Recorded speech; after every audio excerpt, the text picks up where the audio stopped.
It's early in the morning in Tucson and we are on our way to Europe. So this is day 1 and 2 of our travel vlog. We left Tucson at 7:30 a.m. in the morning and we got some beautiful shots of the mountains surrounding Tucson because it really was such a beautiful day out. Our first flight was just a couple of hours long and it took us into Dallas-Fort Worth, Texas. And this whole part of the trip isn't going to be as exciting as once we get to Europe, but I do feel like even the flights are a huge part of your trip and a huge part of your memories, so I wanted to include it in this vlog. And here we are landing in Dallas-Fort Worth. It is a very beautiful city, especially from up above. I could imagine at night it would be very marvelous to look at. And so now we are going to hop on the train that's going to take us to our next gate.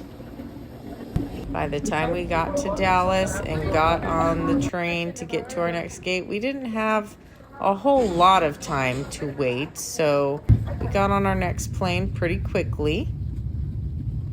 We flew with American Airlines, and I would have to say that this felt a little tighter than other planes I've been on. There wasn't a ton of leg room, and my tray literally sat in my lap. The day we left, it was actually Chip's birthday, so I did bring him a little gift for him to open on the plane. We were fed dinner and got some drinks, and other than that, we just watched TV and pretty much tried to sleep if we could. We arrived in London the next day early in the morning, and from there we took our next flight to Greece.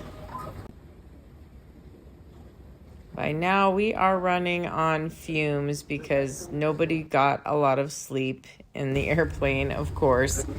And it was a rainy day in London, as you can see. It wasn't super busy at London Heathrow that day, which is good. I saw this Gordon Ramsay restaurant I thought would be awesome to try someday, but not today. The London Heathrow airport is pretty nice. There's tons of shops and duty-free stuff. We finally boarded our last plane to Athens, and when we got off, we took these stairs down off of the plane and hopped into a bus, which took us literally like 100 feet to that building right there.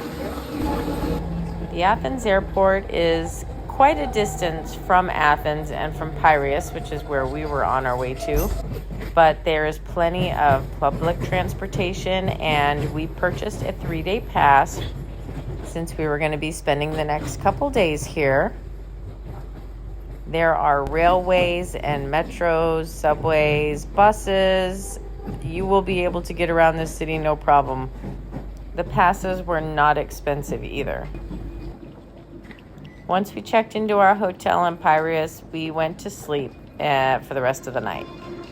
We were exhausted. Make sure you check out our next post, day 1 in Athens, Greece.